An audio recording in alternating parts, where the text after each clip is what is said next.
Good afternoon, and welcome to all of our webinar participants. My name is Chiquita Jones, and I will be serving as your moderator today. On behalf of the South Carolina Minority Business Development Agency, operated by DISA Incorporated, the MBDA COVID-19 project, and Midlands Technical College, I would like to welcome each of you to this cybersecurity webinar, the fourth in a series of webinars on a variety of topics delivered by those with the experience needed to help your businesses safely navigate through this unprecedented pandemic and these uncharted economic times. Today's webinar is designed to help minority and small businesses gain the necessary knowledge and utilize the proper tools to help keep their online experiences as safe as possible, including email, as well as business and personal transactions, and to avoid the malicious traps that often await us when we're online. If during the presentation you have any questions, please submit them through the chat function on your screen. All questions will be addressed at the end of the presentation. And now I'd like to take a moment to introduce today's presenters.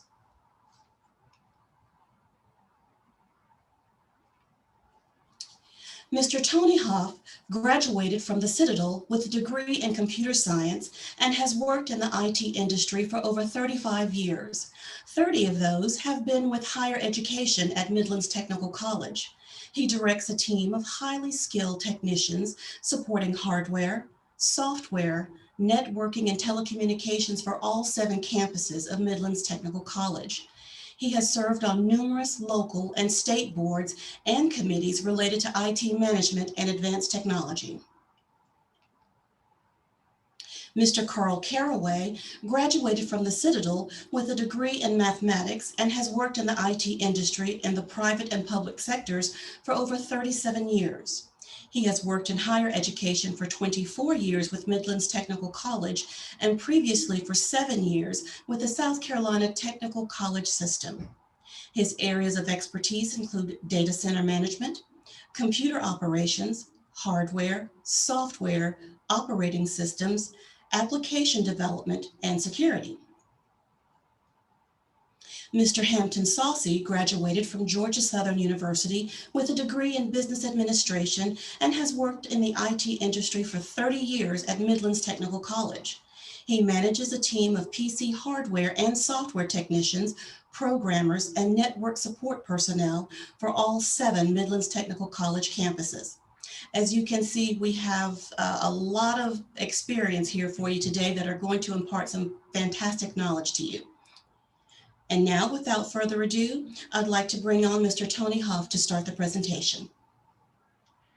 Thank you, Chiquita, and thank you for those introductions. That's very nice. Appreciate that.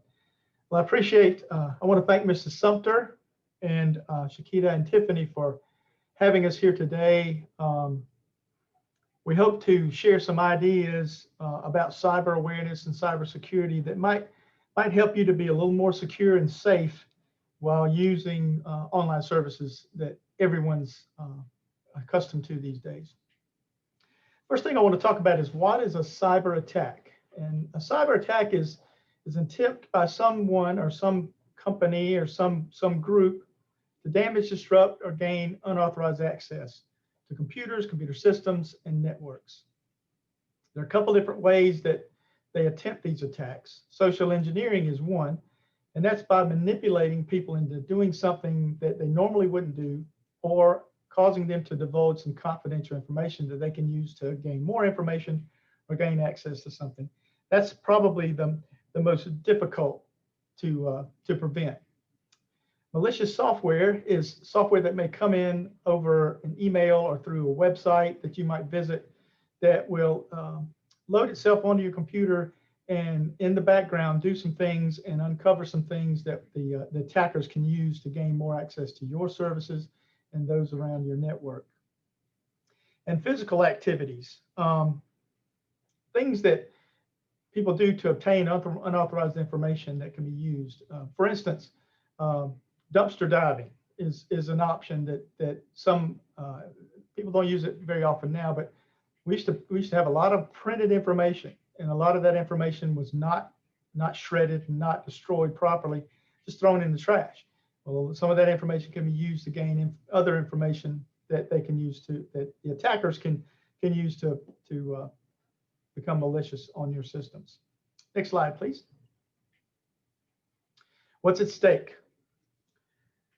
When your information is hacked or your assets are stolen, your business and your customer information is compromised. Someone else has your information, and not only yours, but that of your customers also. That can cause some decreased credibility among your customers, and they may become afraid to do business with you because you're not safe and secure. And because of that, and word of mouth, and things get around, increased scrutiny from other prospective customers can cause you to lose some potential business. Processes slow down because malware causes systems to do a lot of behind the scenes work that is not normal. It takes processing power and memory and other storage resources from your servers and from your systems, and that causes everything to slow down. You can get very frustrated. Sometimes you almost feel like you're overwhelmed with an attack because it's hard to mitigate. It's hard to deal with, and you're wondering how in the world that happened to me. Resources are strained. It's going to cost money to mitigate an attack, whether it's through loss of revenue that you may have. You may have to hire someone to come in and help clean up your systems, and there may be some total loss where you have to replace things, and there can be significant costs involved. And loss of your mission focus. While you're worried about this attack and worried about dealing with that, you're not concentrating on the things that make you money and help your business to move forward. Okay, next slide, please. Cybersecurity during a pandemic. We all know that we've been suffering in this pandemic since the early part of this year. And there's some things that have arisen that have made themselves more prolific during this pandemic season. And I wanted to go over a few of those with you. There's been an increase in pandemic-related phishing and mail spam. Messages have been received from purportedly the World Health Organization or the CDC offering advice, providing links to click that may offer some information and some encouragement, and there can be some malicious software behind those links. There have been emails from companies that are offering products and services. You click here and get a 20% discount on your PPP equipment and all of that, all those kinds of things, cleaning equipment, things like that. Make sure you're aware, make sure your employees are aware to be cautious when opening emails about COVID-19. If you aren't aware, if you're not familiar with the particular organization, then go on the web and search for that organization to see if it's valid and see if they are offering those kinds of services. And be careful of clicking on anything from the World Health Organization. And we'll go over some other things that can help you identify some malicious emails in a little bit. Credential stuffing. A lot of us are creatures of habit, and it's hard for us to remember multitudes of passwords. So a lot of us, and I've been guilty of it in the past, I try not to do it now, we use the same password, username everywhere we can because it's easier for us to remember. That's not a good thing, because if an attacker can gain your credentials, they can possibly use those same credentials to access your accounts and related systems outside of how they got the credentials to start with. They can use it to attack anything that you do business with online. Ransomware is where an attacker comes in and gains access to your systems and will place some software on the system that will basically encrypt everything that's on your hard drives, on your drives. You no longer have access to them. You can't see them. They're encrypted. And then they'll send you an invoice saying, if you want to get your data back, pay us this much money and we'll unlock it for you. We'll give you the key. Well, it's been said before that you never want to deal with terrorists because you can never trust them to do what you're paying them purportedly to do. So it's not a good idea to do that. The best thing is to try to prevent ransomware as much as possible. And there's some softwares you can use. We'll talk a little bit about them later. But the second best thing to do if you are a victim of ransomware is to make sure you have really good backups that are done very frequently. We try to back up everything daily here, and to prevent in the event that we get an attack, we can just replace things. We can reload things from the backup and not have to pay to have it unlocked for us. Remote desktop protocol. That's something that typically is used to connect to servers and to connect to other services remotely. Many of you probably use that if you're working from home, or many of us have been working from home. So that's a protocol that's used. Well, hackers can scan, if they gain access to a network, they can scan that network for those ports and attach things to those ports to give them more access to your systems and your network. So be aware of that. The best way to connect to services remotely is to use a VPN, a virtual private network. And we'll talk a little bit more about that later, but that's the safest way. It encrypts everything going back and forth so they can't get any information from you during that transition period between your system and the servers that you're trying to get to. Next slide, please. And we have a poll question. How often do you use public Wi-Fi? Appreciate it if you would just make a selection, and then we'll talk a little bit about it.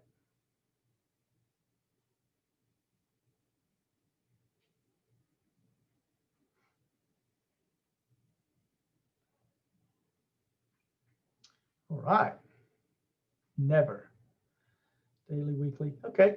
Very good. Very good. Very good. Thank you for that. Next slide, please. Public Wi-Fi. We all use it. It's good to have, and it's good to use. It's free, and it's just about everywhere now. It's almost expected that when you go into any place of business, especially fast food and those, Starbucks and those kinds of places, you're going to be able to get on the Wi-Fi and access the internet that way. There's some things you need to be aware of and be careful of when you do that. If you want to use public Wi-Fi, never use it to access or to transfer or to look at, manage any sensitive information like your bank accounts, any accounts that you have to log into. It's okay to use public Wi-Fi for things like browsing and doing some Christmas shopping online, but not paying for it. But it's never a good idea to use public Wi-Fi for those kinds of things. You should use a VPN, a virtual private network access whenever possible. We have VPN set up here at the college that allows all of our employees to access their resources on campus from a remote site. And it encrypts everything between their PC or their tablet or their phone and the college network. So anything going back and forth, like passwords, any of the data, any information that they're passing back and forth, looking at, browsing through on our college networks, it's encrypted. So it's just gobbledygook to anybody that's trying to scan it and see what's going on with that. You should always look for websites that have HTTPS. If you know what a URL is, usually up at the top of your browser, there's this address, and it's called a URL, which stands for Uniform Resource Locator, and that's basically the address, the computer address for the server or the web page that you're trying to access. Those right at the beginning of those URLs, there will be a group of letters. There's either going to be an HTTP or an HTTPS. HTTPS just means secure. An HTTP access website is not encrypted. Anything that you look at or anytime you do business, a lot of vendors have HTTPS sites. If you connect to an HTTPS site, usually up around the top part of your browser where the URL is, you'll see a little lock, a security lock, like a padlock. And it'll be closed and locked if it's secure and open if it's not. That's a good indicator to let you know whether this site is secure or not. Only use HTTPS or padlocked sites to purchase things online or to look at any sensitive information, particularly on public Wi-Fi. I would recommend not doing it at all on public Wi-Fi, but if you have to, make sure it's an HTTPS connection. Configure your laptops and your tablets and your phone to not automatically connect to any public Wi-Fi hotspot. Make sure that it prompts you to connect manually to those things. That way, if you connect your phone or your laptop to a public Wi-Fi automatically, then if it's not a secured Wi-Fi, and we'll talk about that a little bit in a minute, if it's not a secured Wi-Fi, then others who can connect to that Wi-Fi can actually scan what you're doing on that Wi-Fi network, what you're communicating across that network. So be careful of those things. Make sure you don't connect to anything unless you are ready to connect to it and you know what you're going to be doing with it. Multi-factor authentication. That's where you have to enter your username and password, but then it asks you for something else, something that's not something you can remember, not something that you key in, it's something that you have. And Carl Caraway is going to talk a little bit more about that in a minute. Any service that offers that, most all of the banks and credit unions have that now. Use that service, turn that on if at all possible. Use a password manager. If you're going to have a different password for everything that you sign into, it's going to be hard to remember all those things. So I would use a password manager to do that. I use one called KeePass. I have it on my phone. It's secured. Only I can get to it. I have to log into it to gain access to it. But it basically is a list of all of the accounts that I have with my usernames and passwords and any comments or notes that I need about that service that I'm connecting to. And it's easy to look at very quickly while I'm trying to log in somewhere. Carl will talk about it a little bit more about that later. Make sure you keep your operating systems on your laptops, your computers, your tablets, even on your phone. Keep those things updated with the patches and security updates. They're provided to you free, and I know sometimes it can be annoying because they want to do it right when you're trying to do something important on those devices. But believe me, it's better off to spend the time or be delayed a little bit in what you're trying to do, get your systems updated and be a lot safer. And also remember to log out when you finish on any website or any service that you're using, especially if you're using it remotely, and especially if you're on a public Wi-Fi when you do that. Next slide, please. Cybersecurity and Wi-Fi router considerations. Some of you may have routers in your business, Wi-Fi routers in your business that you run, that you operate. All of those routers, you can go to Walmart and buy one. You can go to Walmart and buy a Cisco router these days, and they're not very expensive. But all routers have a default admin credential that all you got to do is Google it and Google that model and that brand, and you can find the username and password for the administrative account on that router. You need to change that router's administrative account. You need to go in and change the password on that admin account at least. And at least that will keep someone from Googling and getting access to your router. You need to change the network name. Most of them will create some kind of generic name based on probably the name of the router. A lot of them will have Cisco Wi-Fi or something like that. Change that to something that you know is yours, and you can get creative with that. You can make it something that others would not really recognize it being your name, your network. So that's just a good option to do. Strengthen your Wi-Fi encryption. There's security that you can turn on the Wi-Fi router. And I mentioned that a while ago. If you're logging into a Wi-Fi and it doesn't ask you for a password, then it's not secure. You can have your Wi-Fi routers, whenever you log into them, whenever you connect to them, it can ask you for a password. Now, if you've got a Wi-Fi router set up in your business, then it's best to enter the password the first time and click Always Connect, and it will remember all of those credentials. And then when you open back, when you try to connect to that Wi-Fi router in your business again, turn your laptop on, it'll automatically connect and you won't have to enter that password again. But for others outside of your business who are not typical, who are not your employees and are not you, not people you want using your Wi-Fi network, they don't have your password. So it's going to prompt them for a passcode or a password in order for them to even connect to your Wi-Fi network in your business. So turn that on. It's pretty easy to do. Turn on the firewall. Some Wi-Fi routers have firewalls that look at certain types of traffic that's trying to connect to it and trying to go through it, and it'll block it. So turn that on if you have one of those available on your Wi-Fi router. Keep the router software up to date. If you leave your router on, typically it will get firmware updates and all that. But if you turn it off, you need to make sure that you turn it on periodically and let it up, get the updates that it needs. And that kind of leads me into number 6. Turn your Wi-Fi network off when you're going to be away for a long period of time. If you're going on vacation and no one else is going to need access to that Wi-Fi router. If you're going on a business trip, no one's going to need access to the Wi-Fi router. Turn it off. Disconnect it, unplug it. That way, no one can get to your network and get to those services that you're offering on that network through that Wi-Fi router. Because a lot of times people can just sit out in your parking lot and connect to your Wi-Fi router, and you won't even know it. Short story. When my kids were growing up, they had some friends, and they were all doing the online stuff in high school and all. And I kept seeing one of my kids' friends who lived in our neighborhood. He'd pull up in our driveway, and he'd sit there for about 2 or 3, 5 minutes, and then back out and leave.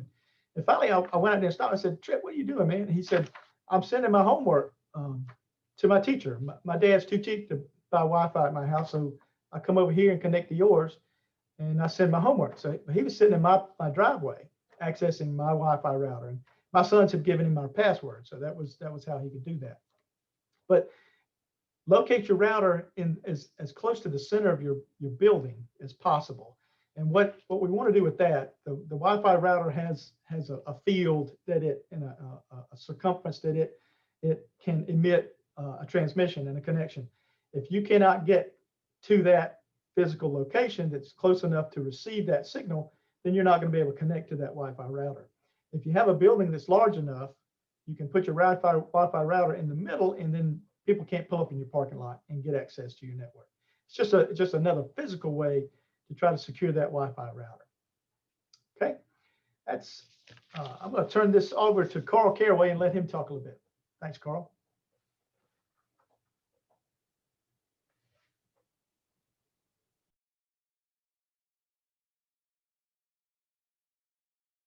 You are muted, Carl.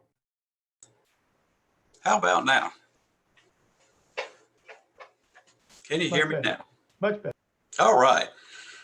As Tony mentioned earlier, I want to thank everyone for being online today, and thank MBDA for giving us the opportunity to share information with you. It's tough now dealing with computers and networking, along with technology. Come along a lot of these vulnerabilities and things that we have to watch out for. Tony mentioned earlier about password management. That's one of the key things. That's kind of like the key to getting into your house or getting into your business. If anybody gets that key, they can come in. Same way with passwords. And when you're creating passwords, just about any site that you go to these days where you have to sign in, you're gonna have to use a username and password. You want to make sure that you're using a different username and different password for each site or application that you go to. And as Tony alluded earlier, if you use the same username and password, or even the same password at various sites, that's like giving somebody a master key that can get into your house, your shop, your garage, your office, and all of that. So you're spreading things out. It takes a different key to get into everything. You want to make a password that contains at least 12 characters, combination of letters, numbers, and possibly special characters. I'll talk about that in a future slide while we're recommending 12 characters. Tony also mentioned using multi-factor authentication when it's possible. Some things can allow you to do that. Some of them haven't been modified to do that yet. And multi-factor authentication uses 2 pieces. It's something you know and something you have. Well, the something you know is your username and password. The something you have is your tablet, your cell phone, or other device. And at the drawing down at the bottom or the diagram, on the left side, your typical sign-in screen where you key your username, password. And then before you can get to that particular application, you'll get a message on your phone and you have to say, someone's requesting to get into the application as you. If this is you, click yes. If not, click no. What this does, if somebody were to get your username and password and log into a site or attempt to log in out of the blue, or when they did this, you get a message on your phone saying, you're trying to get into this application. Well, at that point, you can hit no, and they can't get in. And they don't know why. They just don't have access to it. So this has really added a lot of extra protection for people with the, beyond the username and password. And one of the things that I want you to note in particular, at the bottom left in that sign-in window where it has username, password, is a red box around a little option called Remember Me. And a lot of people will do this because it's easier. They'll check that box, and what that does, that allows the browser to remember your username and password so that the next time you go back to that site, you don't have to re-enter all of that stuff. And that's actually turned into a vulnerability because the hackers have determined how to retrieve those username and passwords from your browser. So if you were infected, one of the things they have ready access to is to, within your computer and your browser, to harvest those usernames and passwords and start using them. So one good piece of advice is to not check those boxes. And if you come back to those sites and you have the option, uncheck that box. Next slide, please. Password management. Where do you keep your passwords? You got them on sticky notes around your monitor, on your keyboard, under the mouse pad, in a desk drawer, under your phone, in a Word document. And some people even will send emails to themselves with a password in it. Or, as I just mentioned, they'll let the browser remember them. All of these are bad options.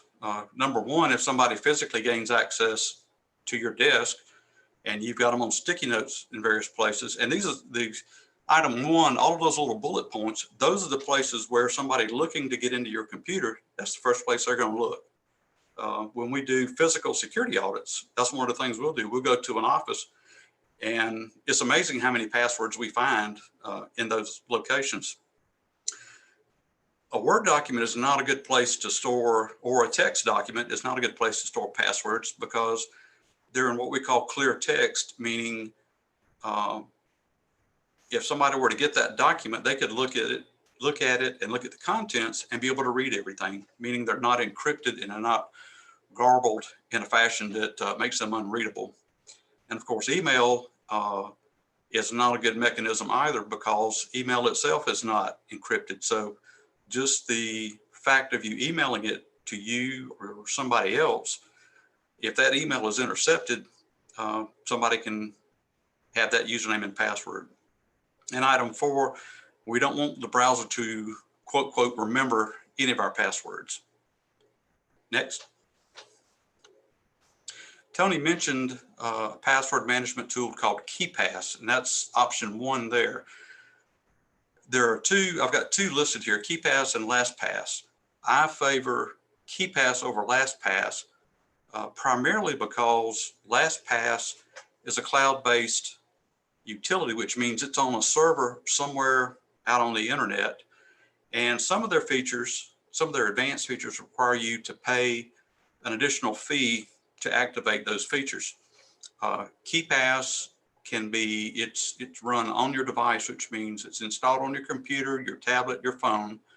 And it really is free. There are no hidden charges to unlock other features and things. And one of the good things I like about KeePass, and I'll show you some screenshots here in just a second.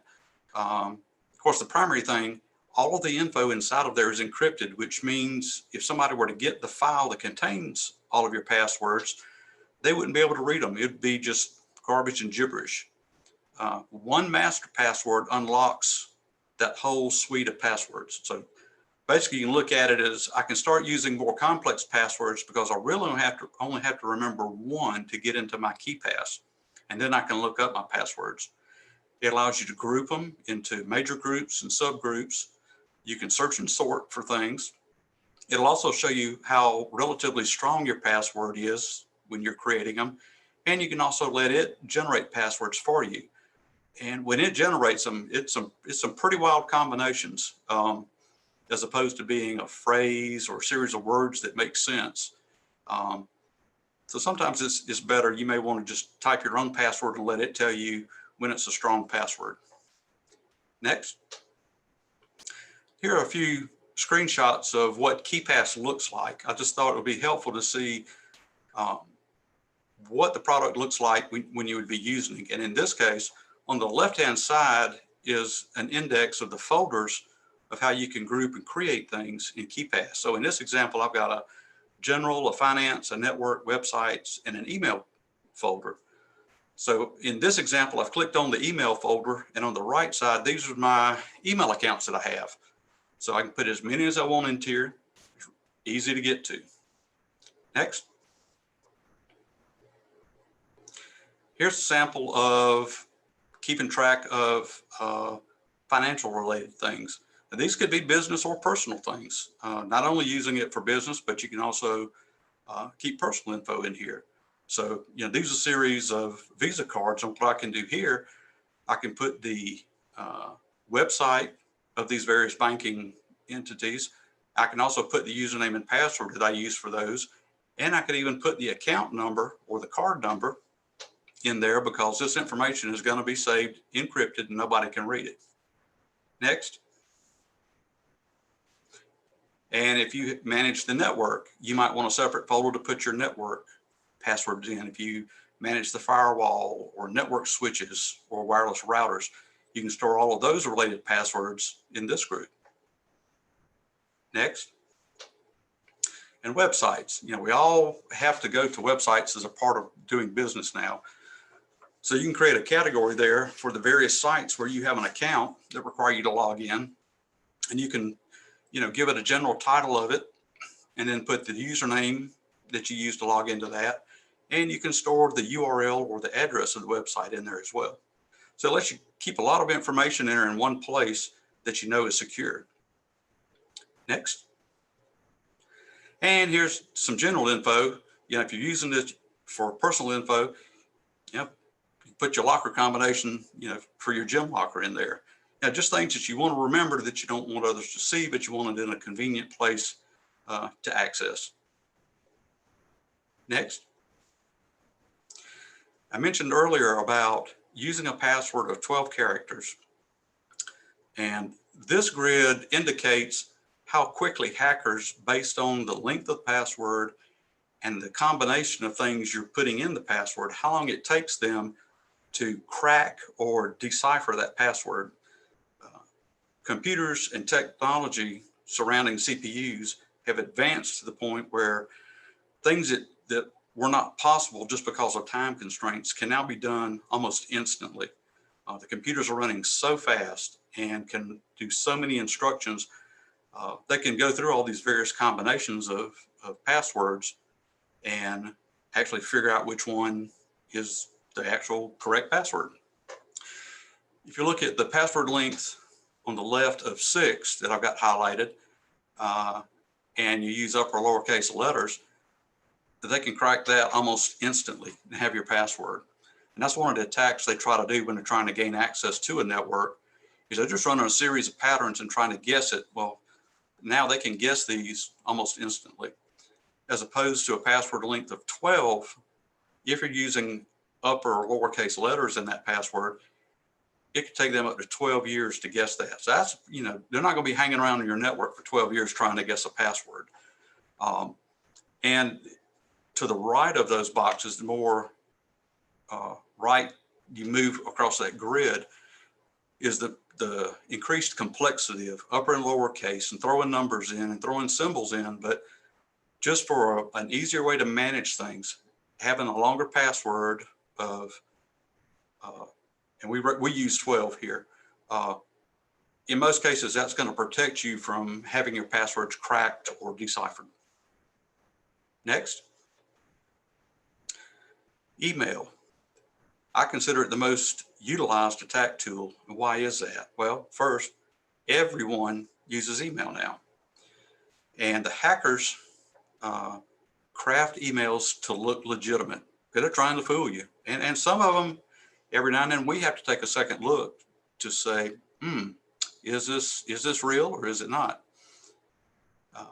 Emails are crafted to invoke an immediate response or action. Typically some sort of emotional trigger as well, or making it appear as if it came from somebody of, importance or high level, maybe a VP or president of a company, or somebody along those lines. Something you think, oh, I need to act on this and act on it now. Item 4, email is not secure, but many people think that it's secure. So what that means is that when you're sending an email message, unless you're using a special service that encrypts emails, whatever you type in there, whether it's just regular sentences and things, or whether you're putting bank card info in there or social security numbers, that information can be intercepted between your site and the recipient site.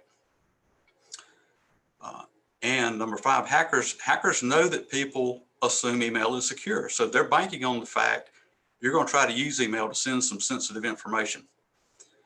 And as number 6 says, they're going to exploit that vulnerability. Again, relying on what they call the human element. A lot of the equipment now, firewalls and those sorts of things, are doing a great job of keeping hackers from breaking in that way. So now they're trying to come in through the human side and fool people. Next. And there are 3 types of email attacks: spam, phishing, and spear phishing. And I'm just going to go briefly into the difference between the 3, just to make you aware of some of the tactics they're using. Next. Spam is an unsolicited, high-volume messaging attack. They're designed to overwhelm users and sort of confuse them or get them to trick them into opening something. Or a spam attack can be launched against a site to try to flood that site with email traffic so they can't conduct regular business. It'd be like trying to, if you're on a dirt road and it came out to an interstate that had 4 lanes of traffic and it was bumper to bumper traffic going 75 miles an hour, you wouldn't be able to pull off of that dirt road and get on to that interstate. That's kind of what a spam attack is designed to do. It puts so much traffic on the network that normal things and other things just can't occur. Originally, spam was used as marketing campaigns to sell things, but over the years they have morphed into malicious types of emails that are trying to compromise your networks and trying to gain, banking info, your personal ID information, and anything they can use to come back and attack you either on your network or financially. Next. Phishing. Phishing was a development out of spam. Phishing takes it to another level because they're crafted to make these emails look like they're coming from a trusted source, such as your bank, online shopping site, Amazon, those sort of things. They'll use logos, wording, and all sorts of things to make it appear that it's legitimate. But they have some things built in they're trying to use in those emails to gather your information to then use it. And in a lot of cases now, they're also trying to infect your computer so they can take over things in your network or damage files in your network. Next. Spear phishing is more of a focused type of phishing attack where they're trying to send emails to individuals in a company that have access to resources such as payroll, or had a decision to issue payments for things. So executives, payroll managers, purchasing agents, a lot of those people are prime targets for these types of attacks.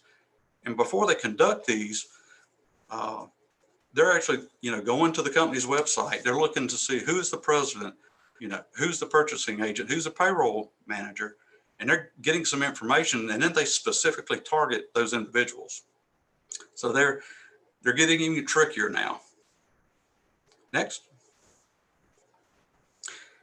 And this is a good slide to kind of use if you want one as a good summary of things. Malicious emails usually sound too good to be true. If they're offering you something and it sounds too good to be true, this is prime candidate for being a phishing email. They typically create or try to create a sense of urgency, or they want to evoke a quick response from you by tapping into your emotions. And they will also mention that failure to respond will yield some negative consequences. You know, they may lock your account out, or you lose your email, or we're going to cancel your credit card. They typically contain a link or an attachment, and sometimes both. The link typically takes you to a site that wants to collect your username and password, and then they actually sell that and use that to come back and get access to your resources. And the attachments typically contain a virus that's embedded. It may look like a Word document or a PowerPoint or an Excel spreadsheet, but it actually contains malicious code that can be installed on your computer and be used to infect you. And again, tying back into number 4, that link would take you somewhere to ask you to enter your credentials or personal info. A lot of these emails, because they're crafted, outside of the US, a lot of times they don't get our nuances in the way we say things or the way we construct sentences. So a lot of times you'll see grammar mistakes and usually some obvious spelling errors. And a lot of times they're linked to holidays and events. Again, they're trying to hit you at a vulnerable point where you're getting a lot of emails and they want to try to trick you and get you to slip up. For example, we're coming into the prime shopping season online with the holidays coming up. So as you buy things online, you get emails from either Amazon or the shipper that says, you can track your shipment here, click this link. A lot of hackers will send out emails whether you have an account or not with Amazon or some other shopping site. Could be QVC, some of those sorts of things. And they'll just send them out blindly, kind of on the spam mentality of, if I send this to 1 million people and only 1% of these bite, that's 100,000 people who are going to bite, take this thing and take the bait. So, and I've actually seen cases of people who have sent an email to us and said, is this email valid? And it was, an email from Amazon saying their item had been shipped, and click this link to track their shipment. But in the course of talking to them, they said, I've never bought anything from Amazon. So if you've never bought anything from Amazon and somebody says your shipment's on the way, that ought to tell you something. So, but again, just be vigilant, because the attacks are not going to slow down. And as the email filtering capabilities get stronger, the hackers find additional ways to get around them. So it's just a constant chase, and we're always chasing that moving target. So just remain vigilant. Next. I'm just going to walk through 2 or 3 emails to show you some of the things to look for in these. This is a real simple email here. It says your password will expire in 48 hours. Click here to validate your email. Next. In this link, you can tell, or you should be able to tell in an email when there's a link. If you take your mouse and hover over the link, it'll display where that link is actually going to take you. And the mailboxm.jimdo.com, I don't know who or what that is, but I wouldn't dare go there. So that's an obvious clue that that's just not what you want to deal with. Just delete it and move on. Next. Another part of this, the from and to, their organizations on the right-hand side of the @ sign are different places. If I'm sending something to somebody in my organization, it ought to be from the same place. So that's an obvious clue that somebody's trying to pull one over on me. Next. And here's a similar one that will be sent around by Amazon, eBay, various people. And this is one talking about their account could be suspended if they don't take particular action. Next, so we're going to dissect this one. Okay, here's the negative impact. Your eBay account could be suspended. Next, sense of urgency here. Your account will be suspended for a period of 24 hours if you can't resolve them. Next, even greater sense of urgency. After this period, your account will be terminated. Not only are we going to suspend it, we're going to terminate it. Now I'm really worried. Next. And at the bottom, they've got this statement that looks like a legal statement. So man, these people are serious. Well, these are all characteristics you'll see in malicious emails. So when you get these, ignore them, delete them. Don't even, and do not click on anything, and do not open the attachment. Next. And here's one coming supposedly from Citibank. It looks legitimate. They've got the logo. They've got a little caption at the bottom, a member of Citigroup, copyright. It looks kind of official. Next. Here's the negative impact. Confirm your data or your access to the system may be blocked. Well, I don't want to get locked down on my banking account, so now I'm worried. Next. The other thing is they've got a link in here. So again, anytime I see a link, I'm gonna hover over it. But when we hover over that link, you notice in the actual link itself that's in blue, it's web.da-us.citibank.com. Now the citibank.com looks official, but when I hover over it, the real address of that is a numeric address, 213.132.111.36. That's an address somewhere out on the internet. Clearly, if this were a valid email, that would be a Citibank address also. So we know this one's phishing, delete it, just move on. Next. The other thing too, this is where I was talking about the comparing the addresses. Again, you hover over the link, is where it says it's going where it's really going. And in this case, no, that's a red flag. Next. Again, how to react to these things when you get them. Remain vigilant, especially if the email comes from somebody outside of your company or your close friendship ring. A lot of spam and phishing emails will have an unsubscribe option at the bottom. Click here to unsubscribe and not receive any more from us. Don't click that link. What that does, that tells the attacker, I've got a live one. Not only did they get it, I know they got it because they clicked on the unsubscribe link. They won't take you off their list. And in fact, they'll actually sell your email address out on the dark web as somebody who will click these links. So you'll get more spam. Email programs such as Outlook and others allow you to flag an email as junk or spam, and it will remember that setting. So if you get more from there, you won't even see those. So that's a good option to use also. That way you can, once you identify something as junk or spam, keep your email utility from showing you those again. Depending on how your company's set up, you may want to notify your IT department, or they may want you to notify them. They may have ways to block those from coming into your network. And also, if you think you're doing something or did something with a malicious email and you need to contact somebody in IT or somebody else in the company, do it quickly. The sooner you act, the quicker, the better the chance of minimizing any damages. Next.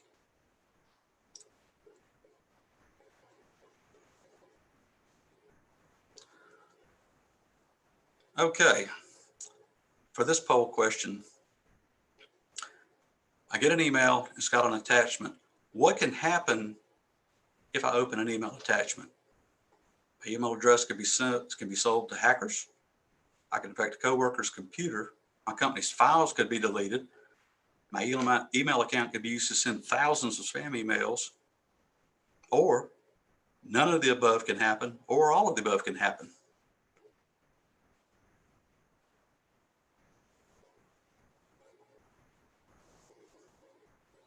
That's right. Yep. All of that can happen. A lot of people used to think the possibility is very low, but the possibility is high. And now the probability that those things will happen is high.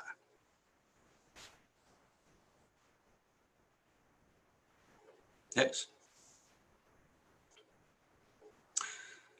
Okay, let's say you got a malicious email. You opened it, you took the bait. You maybe even clicked the link and said, oh, I shouldn't have clicked that link. So now what do? Well, your computer could be infected with a virus, could have already infected somebody else on the network, or it could have encrypted files or may start encrypting files. So the first thing you need to do is notify your IT staff or whoever handles your email and computer networking. They may have things that they want you to do in addition to these steps. Some of those things may be to physically disconnect your computer from the network. That keeps your computer from being able to talk to the internet and computers and servers at your company. They may want you to also turn off the computer in case there's something there that could be damaging files. They'll have you, if they don't reinstall the operating system, they'll have you at least run a thorough virus scan to make sure any remnants or viruses are cleaned. And again, this will vary from company to company and site to site. But if you think you took the bait, it's better to go ahead and say, hey, I think I did this, so they can start remediating the issue as soon as possible. Next. And if all else fails, Tony mentioned earlier about the need for backing up your data in systems. People are going to get hit with viruses and they're going to do some damages typically.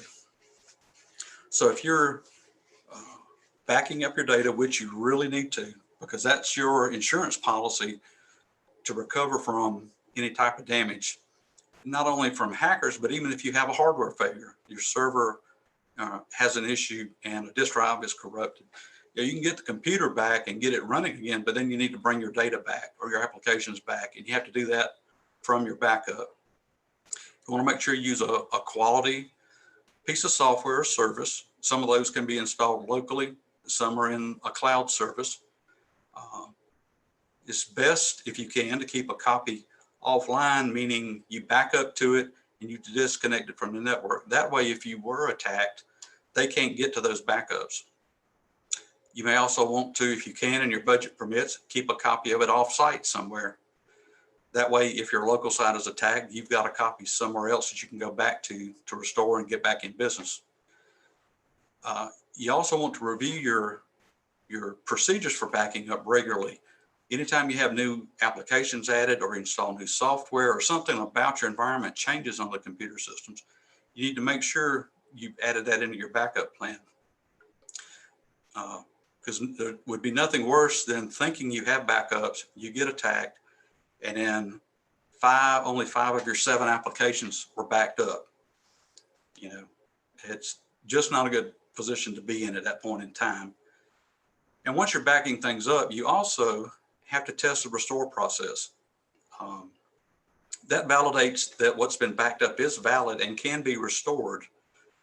There are some instances where people will back up data, back it up for years, and never have the need to restore. But at one time when they go to restore and they find out something about the backup process didn't work right, and they didn't find out until it tried to restore from it. You also want to document the process or the steps you go through when you have to restore, because hopefully it's going to be so infrequent that you have to do a restore, you'll have forgotten how to do it. So it's important to document that in writing, in some sort of procedure, step by step. And you want to test that process on a regular basis. Again, that's going to depend on your site, the amount of data you have, how many people you have to perform these tasks. So for you, it might be monthly, quarterly, every 6 months, or every year. But be sure you test that restore process and have a plan. Next. And the last major thing I'm going to talk about is secure file and document transfers. You hear a lot of buzzwords about, things being secure and things being encrypted. Tony mentioned earlier about HTTPS. This stands for secure when you're going to websites. There are 3 places where, things live: on your computer, during transit when you're either browsing the web, connecting to a website, or sending a file to somebody, at rest, either on your site or at the remote site. And you want to verify whatever solution you're using is secure. If a vendor says this is, a secure file transfer, you want to make sure it meets that criteria and have them tell you how they ensure it's secure. And what needs to be sent securely? Anything that includes financial information, credit card information, social security numbers, personal information, and you would know those sort of things that cannot be leaked or that nobody else needs to see. Those are the things that need to be sent securely. And again, email is not secure. That's not an option. Again, you can have a local or a cloud-based backup service. The cloud-based solutions out there are great. They have some really good ones at affordable prices. And for transferring documents, there's some solutions. Of course, a lot of people have heard of Dropbox, Google Docs, and we've currently or just recently started using a product by Citrix called ShareFile. It allows us to securely transmit documents. Next. And this is just a visual, and I'm going to keep these light and hop through them, but this is a visual of what encryption or secure documents look like. On the left, in this scenario, I'm on my computer. I'm going to send this file to somebody at another site. Well, in between, it could be that person sitting in between could be connected to your network. They could be in the internet somewhere, or they could be in the network at the other site. So somewhere between you and the target, people can watch, and we call it sniffing for information. So when you send it securely, and you notice up at the top, the HTTPS is typically browser traffic. SFTP and FTPS are file and document specific utilities used to transfer things. So if you're using a secure connection, if you look at the bottom middle of that, you see all that gibberish looking stuff. That's what somebody in the middle would see if they start looking at your traffic. They can't make heads or tails of it. That's what we mean by secure. Next. As opposed to an insecure file transfer, you notice up at the top right, I've got the HTTP highlighted. That tells you that it's not secure. If it were secure, it would be HTTPS. And the thing that's different about this transfer, everything else is the same except for the bottom middle. The stuff that's inside this document can be clearly read by anyone that happens to intercept that in transit. So they can see social security numbers, credit card numbers, whatever it is, they see it just the way you see it in that Word document. Next. Similarly with websites, when you're on a website and you're getting ready to purchase something, you got to key in your credit card info. If you're on a secure website, and again up at the top right of the white block, we have HTTPS. That tells you it's a secure website. When you start keying in your credit card info or even your shipping info, in between your site and the site where you're purchasing this from, in the middle is gibberish. They can't tell what you're typing in. They can't see any of that in a legible form. That's what we want. Next. As contrasted with insecure websites that are HTTP, meaning there is no security, there is no encryption. So however you're typing it at the keyboard is how it goes across all the way through. So in the middle, anybody who's monitoring your traffic would see everything in clear text, and they have your info. Next. And I think at this point, we turn it over to Hampton Saucy. So how often do you post to social media? Daily, 3 times a day, 5 times a day, or almost never?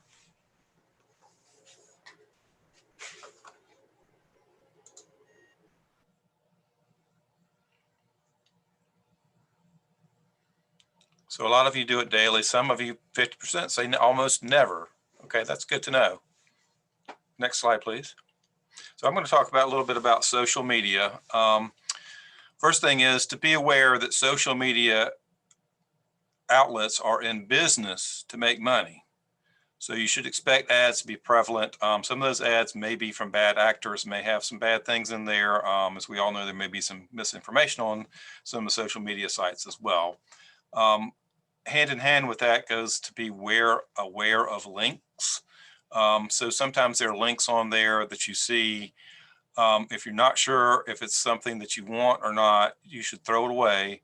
But also as an alternative, if you see something up there you may be interested in, just try to Google that particular website and go from Google site instead of going through this. This is the same thing as Carl was talking about with the trusted sites and the hover over those things and make sure it really is indeed, in his case, Citibank.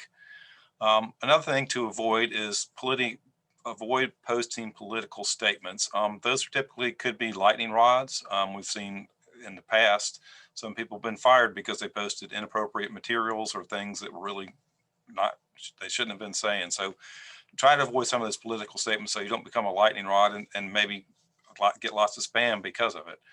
Number 4 is consider not posting personal information. What I'm specifically talking about there is don't tell everybody about your dog and your dog's name and your cat's name or your children's names and your birth date and those kinds of things, because some of those may be used in your passwords. Also, if you're going out of town, maybe you're going somewhere for a 2-week vacation or something like that abroad, or just even down the street, or you're staying at Lake Murray or something. Don't tell people that you're going away for 2 weeks, because then they know that you're away for 2 weeks and they could use that to go into your house and steal things from you. Next slide, please. Cybersecurity and cloud services. What are cloud services? Specifically, I want to talk a little bit about Amazon Web Services and Microsoft 365, Dropbox, and there are several other ones out there, but those are the more prevalent ones. First thing you should do is kind of scrutinize those cloud services before you actually agree to use them. Look specifically for some of the security that is around them. Make sure they're encrypted. Carl mentioned HTTPS, and make sure they have those kinds of things, but also make sure that they are encrypting things, what's called at rest, so that you know that your stuff, if someone takes control of the computer, can't really do much with your data because it would be encrypted and they couldn't see it. Look for the business continuity processes. That's looking to make sure they have redundant servers, so more than just one. And check on their track record. Make sure they've been in business for a little while. Cloud services have been around, 8, maybe 10 years at most. And so if there's one that just popped up yesterday, they probably don't have a proven track record. So you may want to avoid some of those just to make sure that you don't get in trouble, and make sure that if there are interruptions, that they do have extra servers and things like that. Next slide, please. Zoom tips. One of the things you want to try to avoid is making meetings public. And by that, I mean posting a Zoom meeting, say on a Facebook page or something like that. Now, having said that, there are forums for public meetings, and this is one of them. I believe they're using the webinar feature in Zoom. And the way that the webinar feature works is it allows a group of people to sign on, but they can't say anything, they can't speak unless the moderator or host gives them permission to do so. So that's a good way to control it. The other thing you should do is require a password when you do have Zoom meetings. You want to also set it to where your attendees are muted for their audio and video upon entry, so that you don't have people, waving and doing all kinds of things like that and giving you inappropriate hand signals over their video and saying inappropriate things. So go ahead and mute them. Use the waiting room feature to manage who enters the meeting and when they enter. The waiting rooms are really, really effective. I'm part of a group, a statewide group, and they use those a lot to manage people coming in and out of our meetings. If they need to be part of our agenda, they come in, and then when they're finished with their report, they're released right away. So waiting rooms are a very good way to do that. Do not share Zoom links in a public forum, as I've mentioned in number 1 there. Invite them privately, send them an email. That's kind of the way that this meeting was. They just sent you an email and you clicked on the link and moved on from there. I do some with my family. I do them the same way that way. Manage the screen sharing option. So don't just let everyone share their screen, because again, there may be some inappropriate material on someone's screen that they throw up there that's not part of what you wanted to do. Make sure you monitor your attendees during the meeting. Make sure they're not doing anything that they shouldn't be doing. It's always good to, again, keep them on mute and maybe even turn their videos off. So if you've noticed, the three of us have been only putting our videos on when we're speaking. And then number 8 there is remove or mute disruption. So if anybody's disrupting the meeting, you can kick them out. And don't hesitate to do that because it does make it for a more smooth meeting. And I believe that's the last slide, and we have some questions. Thank you very much. That was great information, and I'm sure a lot of you may have questions. At this time, we're going to enter into a brief question and answer session, if you would. If you do have a question, please enter it in the chat box, and our presenters will address each one respectively. If I can get our presenters to come back on screen, please. Okay. Our first question, are tablets and cell phones safer than laptops or desktops? I'll start with that one. With regard to how you use them, they're all just as dangerous as the other. Now, typically, people who develop malware and spam, they tend, in the past, they've tended to attack Microsoft products, and those are the most prolific ones that you see. But now there's so many other options for people that are a lot more cost effective than some of the Microsoft Windows devices, that we're seeing a lot of malware and spam attacking those Chromebooks and cell phones and things like that. Things that we never used to see are starting to show up now. So I don't know that I can point my finger at one and say, yeah, this one's safer. They're all dangerous. You just have to manage them and use them properly. Thank you. Our next question, what is a VPN and how do you acquire one? Hampton, you want to take that? I'll take that one. A VPN is a virtual private network. Usually businesses have a few options for those. I know here we use one that's made by, it's a hardware appliance that we plug in, but there are also several that come with firewalls. So it depends on what you need to use it for and how big your business is, and frankly, how many dollars you want to spend on it. And there are other things that you can do to allow access to your network.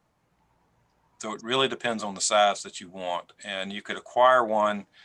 Some of the electronic shops around town that have them, Best Buy has them, and some of them again are incorporated in some of the firewall devices that there are out there.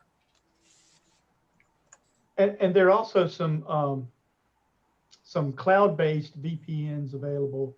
I can't recall the name of that one that advertises a lot on television. But you can buy a service that basically you connect to in order to get other things that you want to access. So. Thank you. Our next question, is there any type of cyber insurance? I'll take that one. Yes, there is cyber insurance available. Typically, what you will see from that is they offer some assistance to recover some costs that you might incur. They also, some policies can offer on-site assistance. They will actually send consultants to help mitigate, to remediate, and to address anything that you might have to get yourself back into business. We have a policy here at the college that we maintain that is pretty flexible in how we want to use it. But you know, there are going to be costs when you are attacked. There are going to be costs that you're not going to be able to recover, whether they are direct costs out of your wallet, or whether it's reputational or credentials. Whether your business is affected because of that. So just bear that in mind. Okay, this is actually not a question, but we actually have a recommendation from one of our participants regarding VPN service, and he has recommended IPVanish as a VPN service, as something that our attendees may want to look into if they're trying to secure a virtual private network. Okay, and our next question is, I don't have any IT support because I'm a small business and it's just me. How can I protect myself without support of an IT department?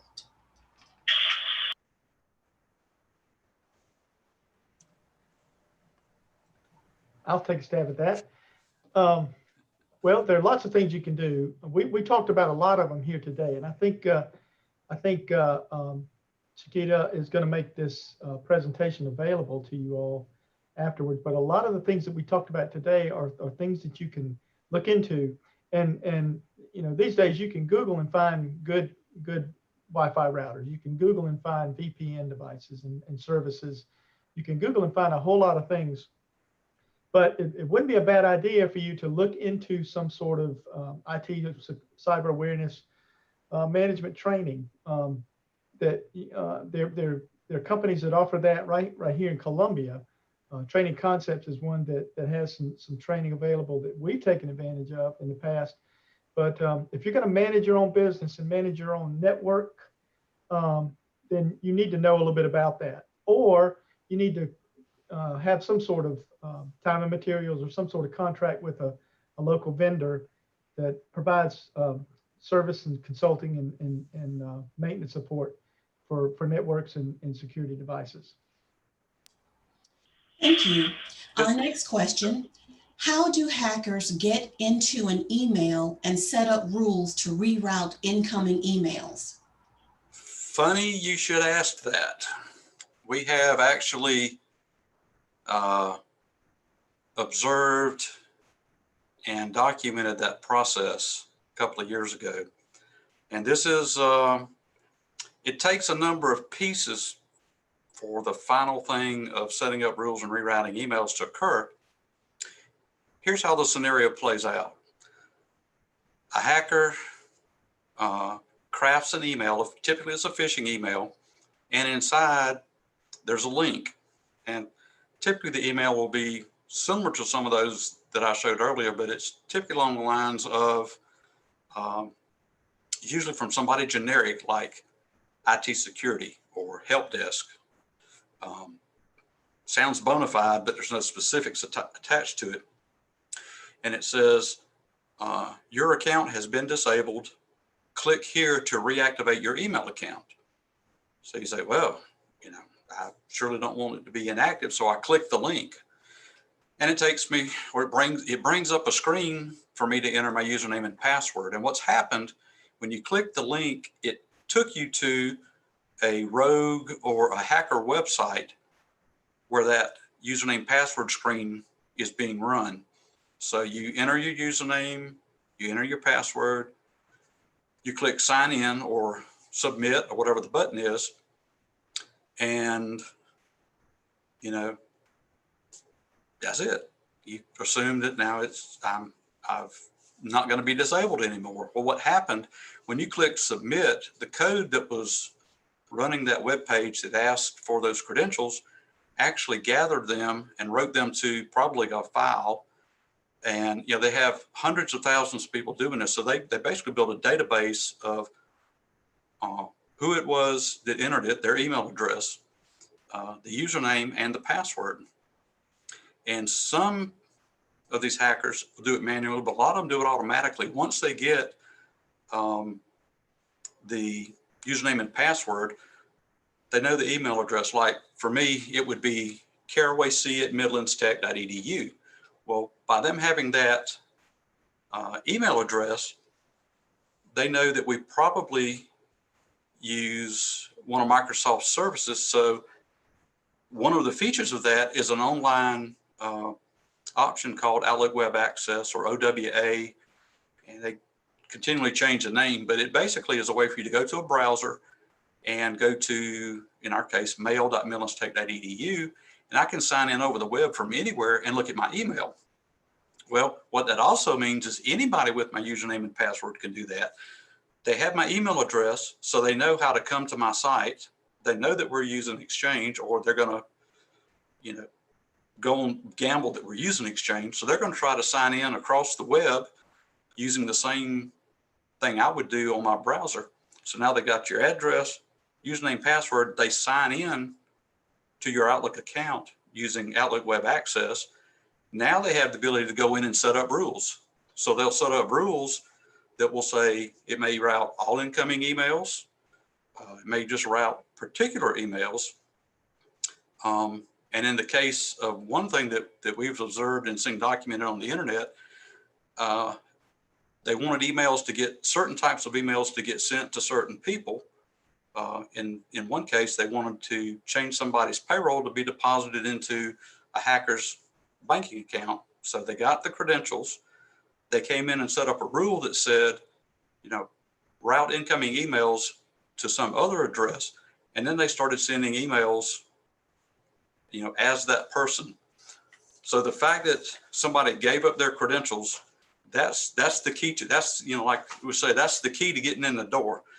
And once they have that, there are all sort of tools like Outlook Web Access that they exploit. It's supposed to be a good tool so we can get to our email, but they use it for bad. And that's how that stuff gets set up.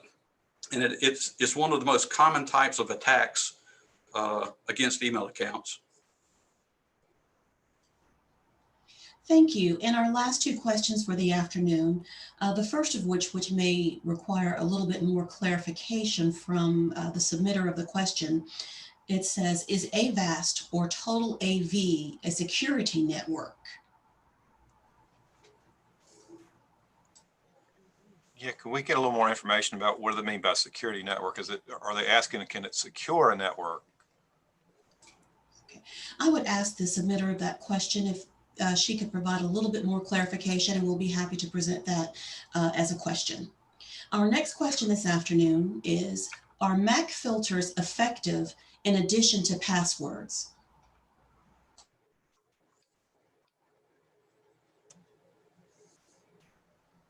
I'm not real familiar with MAC filters. So it'd be difficult for me to answer that question. I'm sorry. Well, MAC addresses, every device that connects to the internet, every device that has an IP address has a MAC address. Typically, there's a network card in your laptop. There's a network card in your computer, and there's an MAC, a MAC address attached to that card. Now, you can secure access to certain networks by that MAC address. You can say, I only want to allow this list of MAC addresses, which means I only want to allow these particular laptops or computers to connect to this network. So that's a way that you can use a MAC address to filter who's able to gain access to a network. And we've done that. We've done that to a certain extent, but it's kind of hard to manage because you have to have each MAC address is individual and unique for that particular network card that's in that device. So you have to know that address and maintain that list, manually in many cases. So it's kind of difficult to do. Thank you. Yes, Laurel, Mr. you got Kerwin? something? I did a quick check on Avast, A-V-A-S-T, and it appears that Avast is an antivirus type of software, which is probably a good product to detect and remove viruses.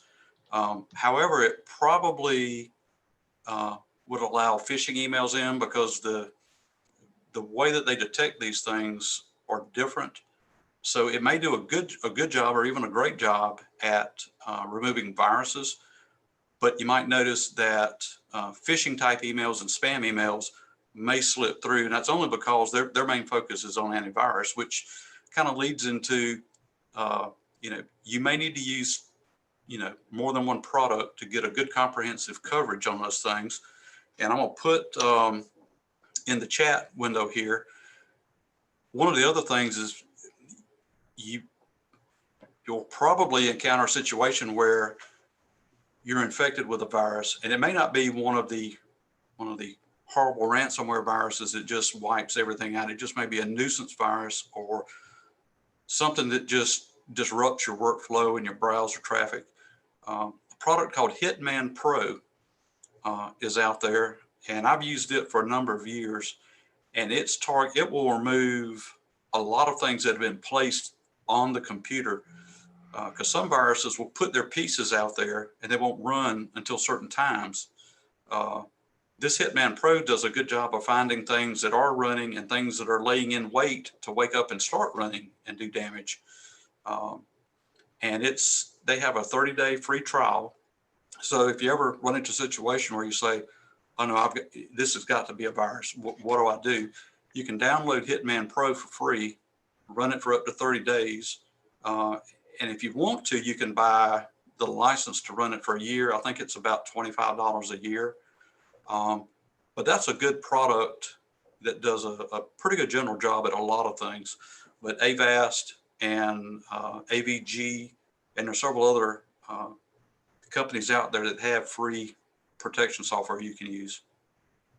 Yeah, Total AV is also an antivirus, and it's typically good for Windows and Android. If you have a Mac or an iOS device, you probably want to look at something else.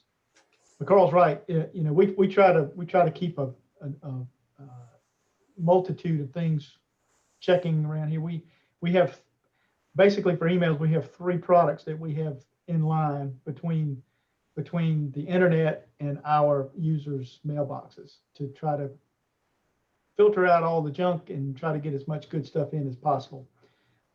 So having a diverse platform of virus protection and malware and spam filtering is a good thing to do.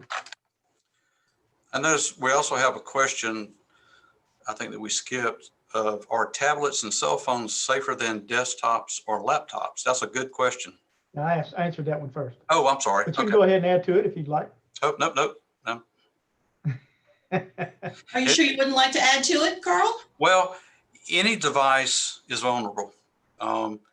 And none of the options out there are any more safe than the others. And in some cases, cell phones and tablets may be more vulnerable just from the standpoint a lot of people don't think to install these antivirus and these other types of defense mechanisms on those devices. And cell phones, as far as the development of technology, cell phones are, and the mobile phones, smartphones are on the later end of technology. So I view it kind of as, shaking a product out. Computers, laptops, desktops have been out for ages, and they're still patching things to keep the bad guys out. Tablets are relatively new, and they have their own little nuances they have to patch. And the mobile phones and smart devices are kind of the newest things out, so they're going through some of the same growth pains of keeping the bad guys out that all these other technologies have had. So they're in each of their own ways, and none is more safe than the other, I don't think. Okay, thank you. Our final question for the afternoon. We have an attendee that says she keeps getting an internet message, a message that her internet is unstable, particularly when participating in Zoom meetings. She wanted to know if there are any safety issues or security issues involved with that, and she purchased a Wi-Fi booster. Any recommendations on her issue? The unstable message she's receiving is typically because there's not enough bandwidth to stream the Zoom meeting. I was in a meeting on Saturday with a bunch of people, and we just had too many people using it. So we moved most of the machines off of that onto something else. So that is a bandwidth issue. So if she's at home with children who may be playing video games or something like that, that could be competing for that bandwidth that's there. So you may need to, instead of a Wi-Fi booster, which may help, just depends on how it's configured, she may need to purchase additional bandwidth at home Yeah. or at the business, either one. Yeah, typically a Zoom meeting's going to need about 12 to 15 megs of bandwidth. So I know a lot of, it depends on how much bandwidth you purchased, but games require a lot more, up to 25 megs.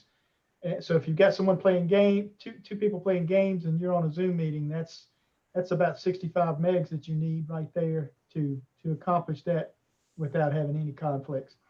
Also, it's a good thing we found when using a tool like Zoom. If you're not actively participating, turn off your video.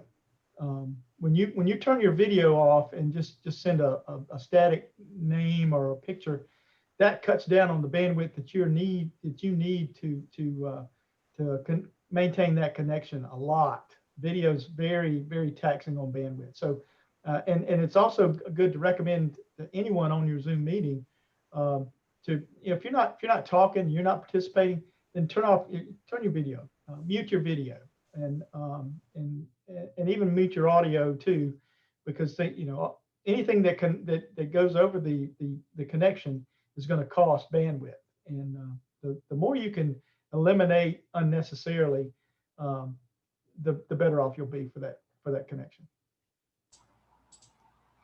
Great, thank you so much. On behalf of the SCMBDA, Midlands Technical College, I want to thank you all for participating in our cybersecurity webinar today. We certainly hope that you found this information useful and that you can put it to work for you as you forge ahead in your business and personal endeavors. All webinar attendees will receive a PDF version of today's presentation. After the webinar, you will be sent a brief survey about the information presented today. Your feedback is crucial and very important to us, so let us know how we're doing. Again, thank you all for attending today's webinar. Thank you to our presenters, and you all have a wonderful, safe afternoon. Thank you. Good luck. Thank you, everyone.